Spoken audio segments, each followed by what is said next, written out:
As cases of coronavirus rise in Ghana and supply of face masks decrease gradually, Judith Asante and Matilda Rashidi, joint owners of Fashion by Judy and Creation Tenny, have started selling reusable face masks with African prints as protective measures against coronavirus. The truth is that, in fact, since the coronavirus outbreak started, people have been talking about face mask and hand gloves. In fact, I was thinking about where can I get the the nose mask to buy, because I've been looking for it to buy. I don't know where I can get it, and even I'm not allowed to go out, and it's kind of difficult for me to get one. So I was asking myself, maybe there will be someone also sitting somewhere also wanting some and will not know how to get it. So I was thinking about, okay, I have these fabrics and I have the machines, why don't I sew something to see if I can protect myself? So when I got it right, then I said, no, this is something that we can produce for other people to also get to use. Coronavirus has brought most countries to a standstill since most countries have been under lockdown. So creating face masks could be the only source of income for fashion designers, as today marks the 11th day of the partial lockdown in Ghana. As you can see, we are in very frustrating times, difficult times. This whole COVID-19 has taken over everything. Events have been cancelled, and so as designers, all the wedding clothes and fashionable things, for outdoorings and what have you, we're not making them anymore because we are on a lockdown, and basically people are not going out for events. And so my sister Matilda, as we've been waiting at home, she came up with the idea, basically playing with an idea of doing a mask, and came up with something very beautiful. When she showed it to me, I thought it was a brilliant idea, and this should go commercial. And so we put heads together and decided to do a mass production for the people out there so that they can get it easily. Especially because most people are not too comfortable with most of the masks coming from outside. There's the perception out there that they might not necessarily be safe, especially coming from a certain country that I don't want to mention. But basically people are not comfortable, and we thought that since we are designers, of course, this would be a fantastic idea and our little contribution to the society. And we also get to make a bit of some money, because now there's no business basically. Compared to the surgical masks, the African printed face masks are washable, reusable, fashionable, and less costly. Judith explained how these masks can be reused. We know for sure that the virus, or any virus, will die at a very high heat. There's a number that I've forgotten, but the heat of the iron, when I asked him, the temperature, that high temperature is able to kill any, sort of virus or bacteria when it's so hot.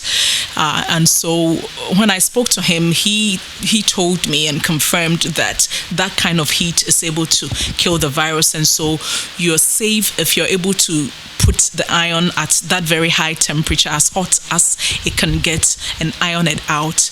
That can, just kill whichever virus, so that you can reuse it if you're not able to wash it right away. And even if you're able to wash it and dry it out, it's always advisable to iron it out, at that high level temperature heat, before you use it.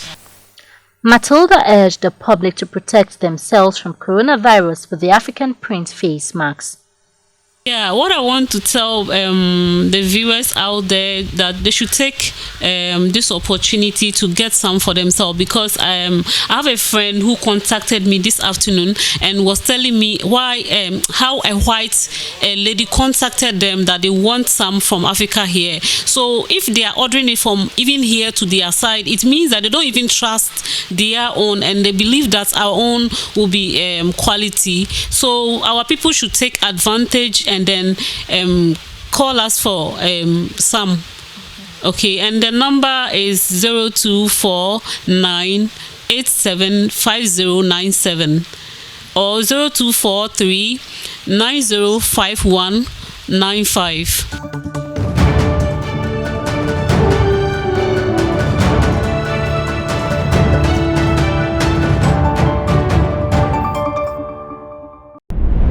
Troubled oil company TULLOW Oil PLC's path to revival got a boost as its lenders agreed that the company's debt capacity remains in a healthy position.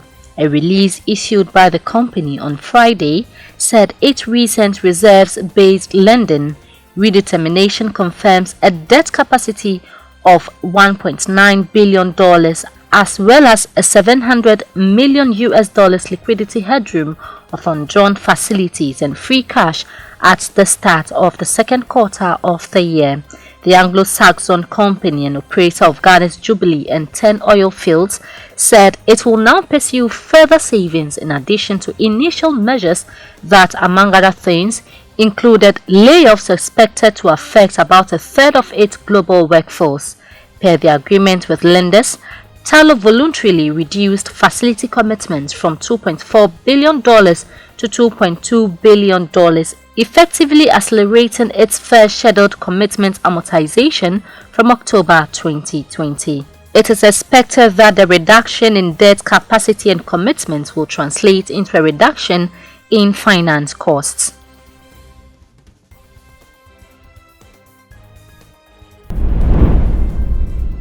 With a startling 6.6 million people seeking jobless benefits last week, the United States has reached a grim landmark. Roughly 1 in 10 workers have lost their jobs in just the past 3 weeks. The figures collectively constitute the largest and fastest string of job losses in records dating to 1948. They paint a picture of a job market that is quickly unraveling as businesses have shut down across the country because of the coronavirus outbreak. More than 20 million Americans may lose jobs this month. The viral outbreak is believed to have erased nearly 1/3 of the economy's output in the current quarter. 48 states have closed non-essential businesses. Restaurants, hotels, department stores and small businesses have laid off millions as they struggle to pay bills at a time when their revenue has vanished.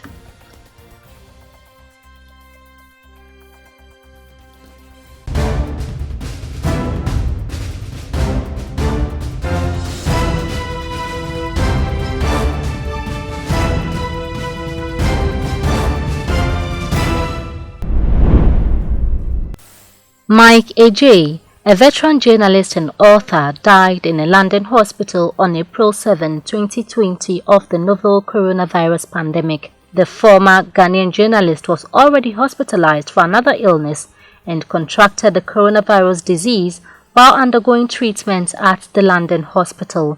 Among the books the late Mike Ajay will be remembered for is Death and Pain, Rawlins Ghana, The Inside Story.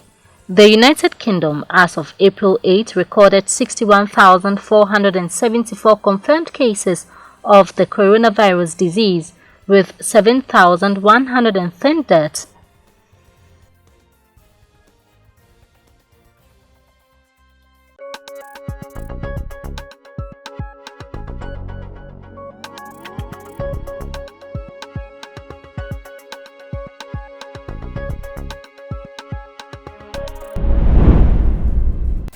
Cameroon's aged president is coming under fire for his absence from the national stage as the Central African country faces a burgeoning coronavirus crisis.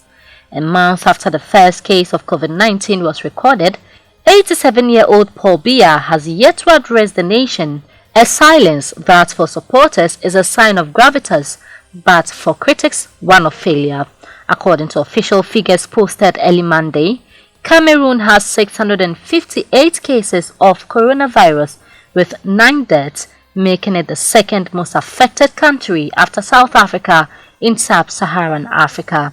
In its 37 years in power, Cameroonians have become accustomed to Biya's long absences, mainly because of poor health, but his silence over the pandemic is raising sharp questions. He posed for the cameras after talks with the US ambassador on March 11, but did not speak to the press.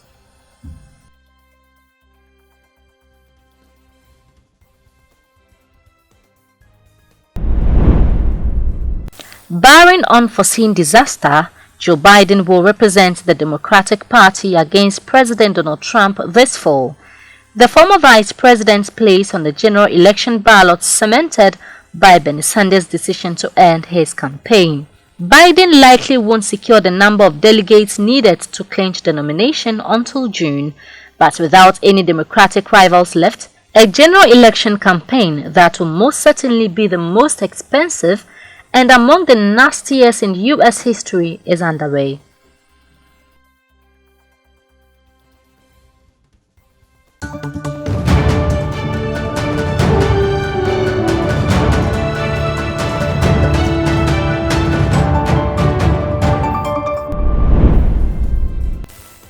National Circles Council Chairman of Asante Kotoko, Christopher Damenya, has hinted that the Kotoko fan who was shot by the police in the eye will be operated on with an artificial eye.